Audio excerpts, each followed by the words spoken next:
Bonjour, alors dans ce point sur les marchés et la situation économique en ce mois d'août, je vais vous parler beaucoup de liquidité mondiale et des mouvements de capitaux, des flux de capitaux qui concernent la monnaie de référence mondiale actuelle, c'est-à-dire le dollar américain. Et vous allez voir hein, que c'est une question et un problème qui dépasse largement les inquiétudes actuelles sur la situation de la Turquie notamment. D'abord, un petit rappel sur la situation actuelle à l'échelle du monde. On est dans un contexte de bulle d'actifs généralisée. On le voit par exemple sur ce graphique qui reporte la capitalisation boursière de l'ensemble des marchés mondiaux en pourcentage également du PIB mondial. Et vous voyez que le ratio actuel est à peu près au niveau des bulles précédentes de 2000 et 2007 et qu'on est environ 2,5 fois au-dessus des normales historiques, puisque le ratio habituellement est autour de 40% jusqu'en 1990 à peu près, et on dépasse actuellement assez nettement les 100%. Alors la bulle actuelle, elle a quand même des caractéristiques très différentes des précédentes. Dans les précédentes bulles, on avait une histoire particulière sur une classe d'actifs qui lançait le mouvement, l'euphorie. Donc, c'était les valeurs Internet en 2000, l'immobilier, les refinancements hypothécaires en 2007 pour les États-Unis, par exemple. Dans le cas de la bulle japonaise de la fin des années 80, donc c'était une bulle liée à des taux d'intérêt très bas qui a concerné à la fois les actions et l'immobilier. Mais aujourd'hui, on n'a pas vraiment de classe d'actifs qui est particulièrement visée, hein, comme les valeurs Internet en 2000. La bulle d'actifs, elle est beaucoup plus diffuse, elle concerne l'ensemble des classes d'actifs. En fait, l'immobilier en France est cher, les actions aussi, sans qu'il y ait un engouement spéculatif exceptionnel sur une classe en particulier. En fait, le thème central de la bulle cette fois, ce sont les banques centrales et la confiance des marchés dans le pouvoir quasiment illimité de celles-ci.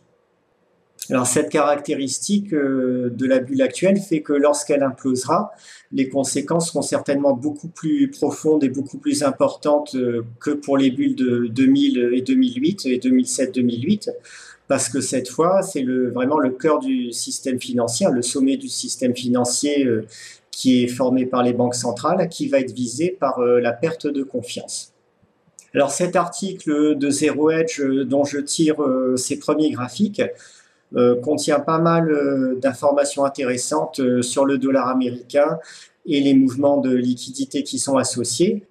Vous voyez ici qu'en tout cas, le dollar américain est vraiment devenu aujourd'hui une monnaie de référence mondiale, beaucoup plus encore qu'il ne l'était dans les années 80 et même 90, puisque actuellement on peut dire qu'à peu près 2 tiers des pays du monde vont l'utiliser en monnaie de référence, malgré l'arrivée de l'euro depuis le début des années 2000 et malgré une chute du PIB américain à l'échelon mondial de 27% dans les années 50 à 18% aujourd'hui. Donc lorsque la liquidité du dollar diminue à l'échelle du monde, évidemment, c'est toutes les économies qui en sont affectées et c'est sans doute ce qui commence à arriver actuellement. Donc dans le point graphique que je vais vous proposer maintenant, j'utiliserai le dollar comme monnaie de référence, que ce soit pour les indices américains, les indices de pays émergents ou bien les indices européens. Donc d'abord, ce qu'on voit, c'est que les indices américains se portent encore bien pour le moment. Le Wilshire 5000, qui représente l'indice le plus global aux États-Unis, a même réalisé un plus haut historique. Donc au début du mois d'août, il vient de réaliser ce plus haut historique.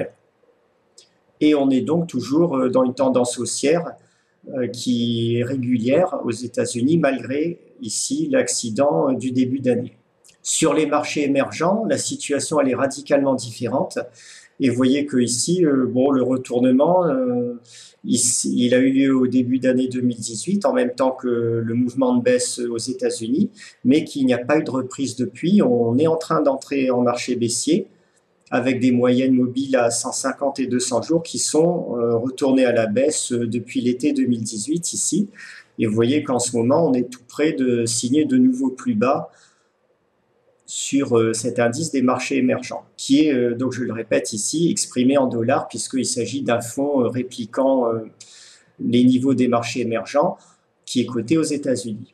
Alors, ce qui va nous concerner maintenant plus directement, c'est l'indice des valeurs européennes exprimé en dollars américains que vous avez ici. Et là, vous voyez, c'est assez étonnant. En fait, exprimé en dollars, les indices européens, ils ne progressent plus depuis à peu près depuis l'année 2011. On a fait un triple sommet ici, donc en 2011, en 2014 et au début de l'année 2018. Mais exprimé en dollars, les investisseurs ne gagnent rien depuis environ 7 ans en Europe. Et maintenant, si on zoome un peu, on se rend compte, toujours exprimé en dollars, que le marché baissier semble avoir déjà démarré sur les indices européens, puisque les moyennes mobiles à 150 jours là, se sont retournées à la baisse depuis à peu près mai 2018. Et là encore, après l'implosion de la hausse parabolique en début d'année 2018 aux États-Unis, on n'a pas eu de vrai rebond sur les indices européens, en tout cas exprimés en dollars. On est même tout près ici des plus basses valeurs sur un an sur l'Eurostoxx 50 en dollars. Et par rapport au plus haut de début d'année 2018, la baisse atteint déjà pas loin de 15%, donc ça commence à être vraiment significatif en ce qui concerne l'Europe. Donc cette cassure de hausse parabolique qui est intervenue au mois de janvier-février aux États-Unis, elle marque vraiment un tournant à l'échelle mondiale, même s'il n'apparaît pas encore sur les indices américains qui restent en bonne santé. Et quand on observe cette configuration des indices européens en sommet arrondi comme ça, très souvent, on a ensuite une accélération baissière qui se produit dans les mois qui viennent. Ce n'est pas toujours vrai, évidemment, mais c'est quelque chose qui a de bonnes probabilités d'arriver maintenant. Alors l'explication de ces mouvements de retournement qui commencent à intervenir sur les marchés émergents et sur l'Europe, elle est donnée ici par Charles Gave dans un article très intéressant qui vient de paraître sur Zero Hedge, où il nous explique que la liquidité du dollar à l'échelle mondiale est en train de diminuer fortement. C'est tout à fait logique puisque les taux sont en train de remonter aux États-Unis, les capitaux sont en train de refluer de partout dans le monde vers les États-Unis qui arrivent encore à garder des marchés haussiers pour cette raison, sans doute plus pour très longtemps parce qu'une fois que le mouvement baissier sera suffisamment répandu, il va forcément finir par déteindre aussi sur les USA. Mais en tout cas, voilà, cette liquidité qui est en train de diminuer est pour Charles Gave la cause principale du retournement en cours et pourrait, selon lui, entraîner une récession en 2019. C'est un point de vue que je partage aussi, même si je n'ai pas encore de signaux d'alarme sur mes principaux indicateurs pour le moment. Alors Charles Gave nous propose un outil intéressant pour suivre la liquidité du dollar à l'échelle mondiale, qui est basé sur la taille du bilan de la Banque centrale américaine, de la Fed, auquel il ajoute les dépôts étrangers qui sont effectués sur cette même banque centrale. Donc quand on est en phase de croissance de cet indicateur, en général, les économies se portent plutôt bien et les marchés sont haussiers. Mais quand il commence à plonger sous le zéro, ça signifie que la liquidité du dollar à l'échelle mondiale est en train de diminuer et ça crée souvent une situation de stress sur les marchés. Alors son indicateur n'est pas parfait puisque là, vous voyez, il n'aurait par exemple pas annoncé suffisamment à temps la crise de 2008-2009, pardon. Et que ici, pour le petit marché baissier 2011-2012 lié à la crise européenne, il aurait lancé le signal d'alerte seulement en 2012, donc trop tard par rapport au mouvement de baisse des marchés qui a eu lieu dès la fin de l'année 2011. Malgré tout, dans le contexte actuel de marché hyper dépendant des liquidités du dollar à l'échelle mondiale, c'est un indicateur qui, à mon avis, a tout son intérêt pour cette crise à venir par rapport aux spécificités de la crise qui arrive. Alors vous trouverez bien sûr en lien l'article dont je parle là, sur Zero Hedge. Et je vais également l'ajouter à la méthode que je propose pour le timing des cycles économiques et la gestion des crises et des phases de reprise qui suivent, c'est-à-dire le grand accélérateur. Donc dans le grand accélérateur, je vais ajouter l'indicateur de Charles Gave à la liste déjà disponible avec un suivi automatisé. Il y aura un graphique sur le site de la Fred qui permettra de le suivre en temps réel, en tout cas mensuellement, puisque les données sont publiées mensuellement. Et ce qu'on peut voir, c'est que cet indicateur de Charles Gave, en tout cas sur la période récente, a été intéressant. Il a annoncé la phase de fléchissement des marchés de 2015-2016 ici, et il est en train en ce moment, vous voyez, de replonger assez nettement sous la barre du zéro.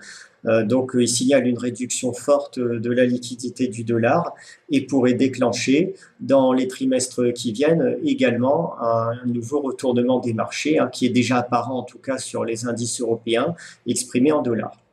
Avant de vous quitter, un dernier mot sur quelque chose qui m'inquiète sur la situation spécifique de l'Europe, c'est-à-dire les taux longs italiens. Donc ces taux longs, ils sont en train de remonter en ce moment depuis assez peu de temps, depuis une dizaine de jours. On est on est même au-dessus de la barre des 3% en ce moment. Je pensais que le pic qui a eu lieu au mois de juin était juste un mouvement de mauvaise humeur des marchés à la suite des élections italiennes. En fait, pas du tout. Le problème semble plus profond puisque maintenant l'effet des élections italiennes est bien passé. La situation s'est tassée complètement de ce côté-là et les taux continuent à monter. Donc cette hausse des taux, ce stress qui apparaît sur un pays majeur d'Europe du Sud à un moment où tout va bien, on est en sommet de cycle économique en Europe, la croissance est au plus haut, le chômage est en train de diminuer, c'est quand même inquiétant parce que lorsque la conjoncture va se retourner, ça veut dire que la dégradation va forcément s'accélérer. Habituellement, on observe ces regains d'inquiétude sur les taux en situation de crise, plutôt pas loin d'un plus bas, mais certainement pas en sommet de cycle. Donc on est déjà fragilisé, je dirais, en Europe avant même de commencer le prochain retournement de cycle. Ce qui signifie évidemment que les capacités de résilience de l'Europe face à un choc économique sont apparemment quasiment nulles aujourd'hui. Voilà pour ce point économique et marché en cette mi-août 2018. Donc plus que jamais, restez prudent, gardez une part importante de liquidité dans votre portefeuille dans l'attente du retournement qui pourrait intervenir dans les trimestres à venir. Ça ne signifie pas qu'il ne faut pas chasser encore quelques bonnes opportunités qui restent sur les marchés, mais il faut aussi vraiment avoir de quoi réagir et protéger son portefeuille dès que les besoins s'en font sentir.